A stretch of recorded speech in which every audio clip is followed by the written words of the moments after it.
आज की इस वीडियो में मैं आप सभी को स्टेट बैंक ऑफ इंडिया यानी कि एसबीआई की एक ऐसी स्कीम के बारे में बताने वाला हूं जिसमें निवेश करके आपका पैसा 5 सालों के अंदर अंदर लगभग डबल के आसपास हो सकता है। तो कौन सी है वो स्कीम, क्या है उसकी सारी जानकारी जानेंगे आज के इस वीडियो में, तो आप बस इस वीडियो में अंत तक बने रहें। नमस्कार दोस्तों, मेरा नाम है रजनीश झा और आप देख रहे हैं आपका चैनल मनी उपाय, एक कदम अमीरी की ओर। चलिए शुरू करते हैं।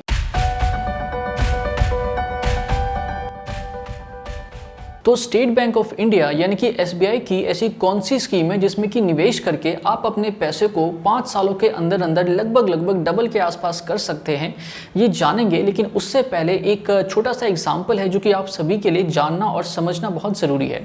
अगर आप इस एग्जाम्पल को अच्छे से समझ जाते हैं तो आपको जो ये वाली स्कीम है ना एसबीआई की, ये भी काफ़ी अच्छे से समझ में आ जाएगी।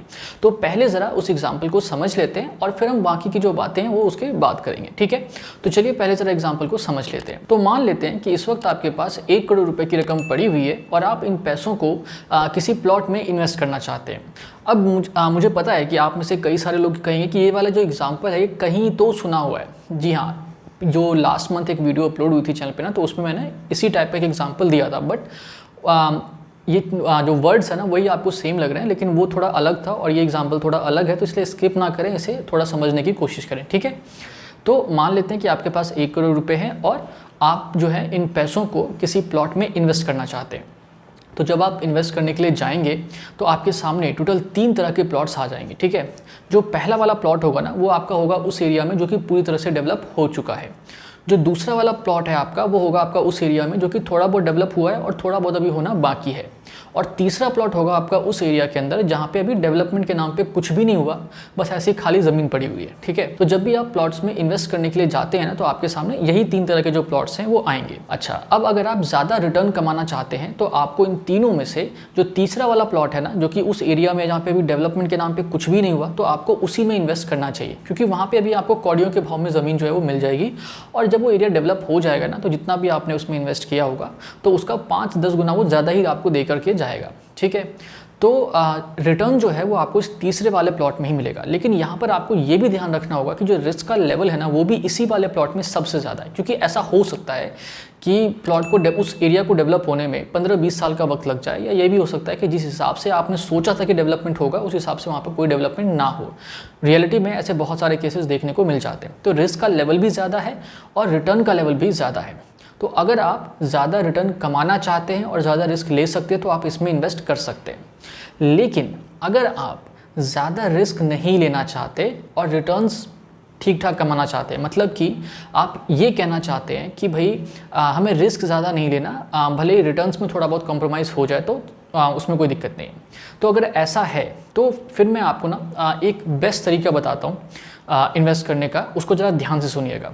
तो देखिए, आपके पास जो इस वक्त 1 करोड़ रुपए की रकम पड़ी हुई है ना, तो उस 1 करोड़ की रकम में से जो 30 से 40 लाख रुपए है ना उसको आप इन्वेस्ट कर दीजिए उस एरिया के प्लॉट में जो एरिया पूरी तरह से डेवलप हो चुका है, क्योंकि वहाँ पे जो रिस्क का लेवल है वो तो लगभग ना के बराबर है और जो रिटर्न्स है वो भी आपको ठीक ठाक वहाँ पे मिल जाएगा। क्योंकि जैसे आप ज़मीन खरीदेंगे तो एक तो वहाँ पे आप रेंटल इनकम जनरेट कर सकते हैं, क्योंकि पूरा एरिया डेवलप हो चुका है तो आपकी जो रेंटल इनकम है वो जल्दी जनरेट होना शुरू हो जाएगी उस एरिया के अंदर में। और दूसरा ये कि जो एप्रिसिएशन है वो भी आपको ठीक ठाक मिल जाएगा। जिस हिसाब से महंगाई बढ़ेगी तो उस हिसाब से एक ठीक ठाक लेवल का जो एप्रिसिएशन है वो आपको प्रॉपर्टी की जो वैल्यू है ना वो उसमें आपको मिल जाएगा। क्योंकि जो ज़मीन होता है, जो लैंड होती है ना, उसकी वैल्यू बहुत ही मुश्किल से, मतलब ऐसा कभी देखने या सुनने को मिलता है कि इसकी जो वैल्यू है वो डिक्रीज हो रही है। ज़मीन की वैल्यू हमेशा ही बढ़ती रहती है, ठीक है। तो आप 30 से 40 लाख रुपए जो है आप इन्वेस्ट कर दीजिए उस एरिया के प्लॉट में जो कि अभी पूरी तरह से डेवलप हो चुका है। फिर इसके बाद जो अगले 40 से 50 लाख रुपए हैं उसको आप इन्वेस्ट कर दीजिए उस एरिया के प्लॉट में जो कि थोड़ा बहुत डेवलप हो चुका है और थोड़ा बहुत अभी होना बाकी है। इसमें क्या होगा, जब आप इन्वेस्ट करेंगे तो जो प्रॉपर्टी की वैल्यू है ना, तो उसका जो एप्रिसिएशन है, ठीक है, वो पहले वाले प्लॉट के कंपैरिजन में थोड़ा ज़्यादा रहेगा। यानी कि पहले वाले प्लॉट में मान के चलिए कि अगर आपकी प्रॉपर्टी की वैल्यू हर साल 4-5% से बढ़ती है ना, तो इस वाले एरिया के अंदर में जो आपकी प्रॉपर्टी की वैल्यू है वो आराम से 9-10% से जो है वो हर साल बढ़ती रहेगी, ठीक है। तो इसके अंदर जो एप्रिसिएशन है वो आपको थोड़ा ज़्यादा मिल जाएगा और जो रिस्क का लेवल है वो भी ठीक ठाक रहेगा इसके अंदर में। तो आपने अभी तक 1 करोड़ में से 80 से 90 लाख रुपए जो हैं वो इन्वेस्ट कर दिए इन शुरुआत के 2 प्लॉट्स के अंदर में। अब बाकी का जितना भी बच गया ना, इस केस में अगर हम देखें तो 10 लाख के आसपास जो है आपके पास बच जाएगा। तो वो पैसा जो है ना उसको आप इन्वेस्ट कर दीजिए उस एरिया के प्लॉट में जो एरिया अभी तक डेवलप नहीं हुआ है, जहाँ पे अभी डेवलपमेंट के नाम पे कुछ भी नहीं है, ठीक है। तो उसमें आप इन्वेस्ट कर दीजिए ताकि कल को उस एरिया को डेवलप होने में भले ही 15-20 साल लग जाए या वो एरिया उस हिसाब से डेवलप ना भी हो ना, तो भी आपको कोई खास फर्क नहीं पड़ेगा क्योंकि आपका बहुत ही छोटा सा जो अमाउंट है वो उसमें इन्वेस्ट हो रखा है। तो इस तरीके से अगर आप अपने पैसों को इन तीनों ही जगहों पे इन्वेस्ट कर देते हैं तो आपका जो रिस्क का लेवल है वो भी काफ़ी कम हो जाएगा और जो रिटर्न्स हैं वो भी आपको ठीक ठाक मिल जाएंगे। तो मैं उम्मीद करता हूँ कि जो बात मैं आपको इस एग्जाम्पल के जरिए समझाने की कोशिश कर रहा हूँ उसको आप अच्छे से समझ रहे होंगे। अगर समझ में नहीं आ रहा है ना तो आप एक बार फिर से इस एग्जाम्पल को देख लीजिए। मुझे उम्मीद है कि आप उस बात को ज़रूर समझ जाएंगे जो मैं कहने की कोशिश कर रहा हूँ। अच्छा, आप में से जो लोग अभी थोड़ा बहुत भी इस एग्जाम्पल को समझ गए हैं ना, तो आप ज़रा अब इसी चीज़ को थोड़ा सा बिजनेस के पॉइंट ऑफ व्यू से सोच के देखिए। देखिए, हमारे देश में इस वक्त जितनी भी कंपनियां बिजनेस कर रही हैं ना, उनको हम ब्रॉडली 3 पार्ट्स में डिवाइड कर सकते हैं, ठीक है। जितनी भी कंपनीज हैं, पहला है आपका लार्ज कैप कंपनी, दूसरा है आपका मिड कैप कंपनीज और तीसरा है आपका स्मॉल कैप कंपनीज। ये जो लार्ज कैप कंपनीज है ना, ये बेसिकली वो कंपनियां होती हैं जो साइज़ में बहुत बड़ी होती हैं, जैसे रिलायंस और टाटा हो गया। तो इस तरह की जो बड़ी बड़ी कंपनीज होती हैं उनको हम लार्ज कैप कंपनीज कहते हैं। सभी के हिसाब से अगर हम बात करें तो जो देश की टॉप 100 कंपनीज हैं उन्हें हम लार्ज कैप की कैटेगरी में रखते हैं। फिर इसके बाद जो मिड कैप कंपनीज हैं, ये वो कंपनियां होती हैं जो कि साइज़ में तो बड़ी होती हैं लेकिन लार्ज कैप जितनी बड़ी नहीं होती, ठीक है। और सेबी के हिसाब से 101 से लेकर के 250th रैंक तक जितनी भी कंपनियां आती हैं ना, तो उन सबको हम मिड कैप कंपनीज कहते हैं। और अब इसके बाद जो भी बच जाती हैं उन सभी को हम स्मॉल कैप कंपनीज की कैटेगरी में डाल देते हैं। तो ये तीन तरह की जो कंपनियाँ हैं वो हमारे देश में इस वक्त मौजूद हैं। अच्छा, अभी जो लार्ज कैप कंपनीज हैं, ठीक है, इनको आप ऐसे समझिए कि ये वो वाला प्लॉट है जो कि डेवलप वाले एरिया में, जहाँ पे पूरी तरह से जो एरिया डेवलप हो गया था ना, तो ये वही वाला प्लॉट है। मिड कैप जो कंपनीज हैं इनको आप वो वाला प्लॉट समझिए जो कि उस एरिया में है, जो कि थोड़ा बहुत डेवलप हो चुका है और थोड़ा बहुत अभी होना बाकी है। और स्मॉल कैप कंपनीज को आप वो वाला प्लॉट समझिए जो कि उस एरिया का प्लॉट है जहाँ पर अभी डेवलपमेंट के नाम पे कुछ भी नहीं हुआ। तो अब अगर आप प्लॉट्स के बदले कंपनियों के अंदर अपना पैसा लगाना चाहते हैं, मतलब कि आप स्टॉक मार्केट में अपना पैसा लगाना चाहते हैं और आप ये चाहते हैं कि मैं ज़्यादा रिस्क भी ना लूँ लेकिन मुझे ठीक ठाक रिटर्न भी कमाने को मिल जाए, तो ऐसे में आपको क्या करना होगा? आपको वही करना होगा जो कि हमने अभी थोड़ी देर पहले प्लॉट वाले एग्जाम्पल में समझा था। मतलब कि आप जितना भी इन्वेस्ट करना चाहते हैं उसका मेजर पोर्शन जो है वो आप लार्ज कैप कंपनीज और मिड कैप कंपनीज में इन्वेस्ट करिए और जो एक छोटा सा पोर्शन है उसे आप स्मॉल कैप कंपनीज में इन्वेस्ट कर दीजिए। मतलब अगर 100 रुपये डालने हैं ना, तो 80 से 90 रुपये आप इन्वेस्ट करिए लार्ज कैप और मिड कैप कंपनीज के अंदर और जो बाकी के बच गए 10 रुपये उसको आप इन्वेस्ट कर दीजिए स्मॉल कैप कंपनीज के अंदर। तो अगर आप ऐसा करेंगे तो आपका जो रिस्क का लेवल है वो भी एक तरीके से बैलेंस हो जाएगा और आपका जो रिटर्न है ना वो भी आपको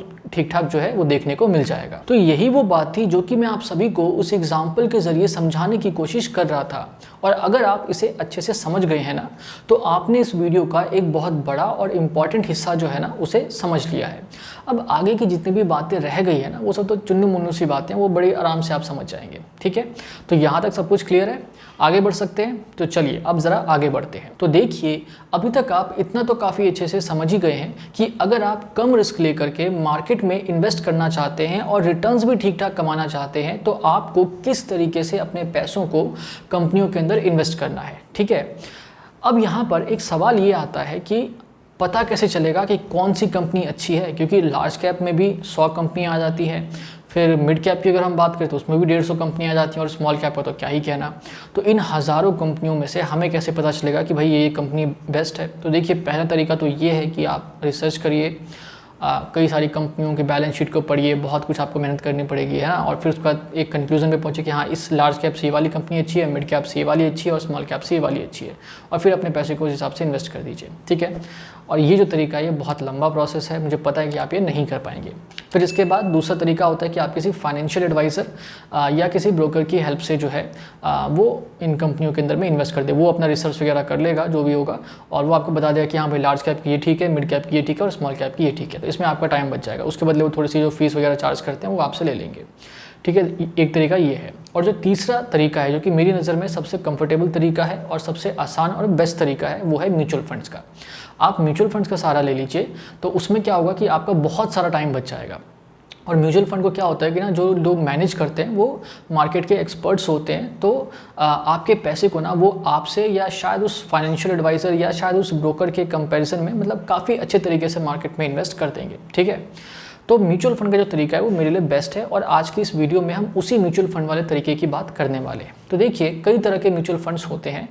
तो एक होता है large and mid cap funds, ठीक है, जिसके बारे में अब हम आगे जो है वो चर्चा करने वाले हैं। जब आप large and mid cap funds में इन्वेस्ट करते हैं ना, तो आपका पैसा जितना भी होता है ना, उसका जो मेजर पोर्शन होता है उसको लार्ज कैप कंपनीज और मिड कैप कंपनीज में इन्वेस्ट किया जाता है, और जो बहुत ही छोटा सा हिस्सा होता है जो कि ऑलमोस्ट जो है वो किसी मतलब उसकी कोई इंपॉर्टेंस नहीं होती है, तो उस हिस्से को स्मॉल कैप कंपनीज में इन्वेस्ट कर दिया जाता है। ठीक है, यानी कि वही प्लॉट वाला हिसाब किताब कि 1 करोड़ में से 30-40 लाख लार्ज कैप जो डेवलप वाले एरिया के प्लॉट में लगा दिए, 40-50 लाख जो है वो सेमी डेवलप वाले में लगा दिए, और बाकी का बचा हुआ जो है वो उस वाले प्लॉट में लगा दिया जो कि अभी डेवलप, जहाँ पर अभी डेवलपमेंट के नाम पे कुछ भी नहीं है। तो वैसे ही यहाँ पर भी large and mid cap funds में भी होता है। अच्छा, अब इस वक्त मार्केट में ना कई सारी म्यूचुअल फंड कंपनीज मौजूद हैं, जैसे कि SBI है, ICICI है, क्वांट है, HDFC है, एक्सिस है। तो कई सारी म्यूचुअल फंड कंपनीज जो है वो मौजूद है, और उन सभी कंपनियों ने ना मार्केट में अपने अपने जो large and mid cap funds की जो स्कीम है ना, वो मार्केट में लॉन्च भी करी हुई है। ठीक है, तो इतनी सारी कंपनियों के इतने सारे large and mid cap funds की जो स्कीम्स है वो इस वक्त मार्केट में मौजूद हैं, तो उनमें से किसी एक फ़ंड का जो चुनाव है ना वो हमको करना होगा, है ना। ऐसा तो होगा नहीं कि हम सभी कंपनियों के large and mid cap funds में इन्वेस्ट कर दें, है ना, ये तो बेवकूफ़ी होगी। तो हमें तो बस कोई एक कंपनी का फंड मिल जाए जिसमें कि हम अपने पैसे को इन्वेस्ट कर दें। तो अब सवाल उठता है कि कौन सी कंपनी जो है इस large and mid cap fund की कैटेगरी के हिसाब से जो इस मामले में सबसे ज़्यादा हमारे लिए फ़ायदेमंद रहेगी। तो देखिए, एक तो कई सारे क्राइटेरियाज होते हैं जिनके बेसिस पे कंपेयर करके आप इन सभी कंपनीज़ को अपने लिए एक बेस्ट जो म्यूचुअल फंड स्कीम है वो चूज़ कर सकते हैं। ठीक है, बहुत सारे क्राइटेरियाज होते हैं, जैसे कुछ रेशियोज़ होते हैं, जैसे अल्फ़ा रेशियो हो गया, बीटा का रेशियो हो गया, स्टैंडर्ड डेविएशन है, शार्पे रेशियो है, पोर्टफोलियो टर्नओवर रेशियो है, एक्सपेंस रेशियो है।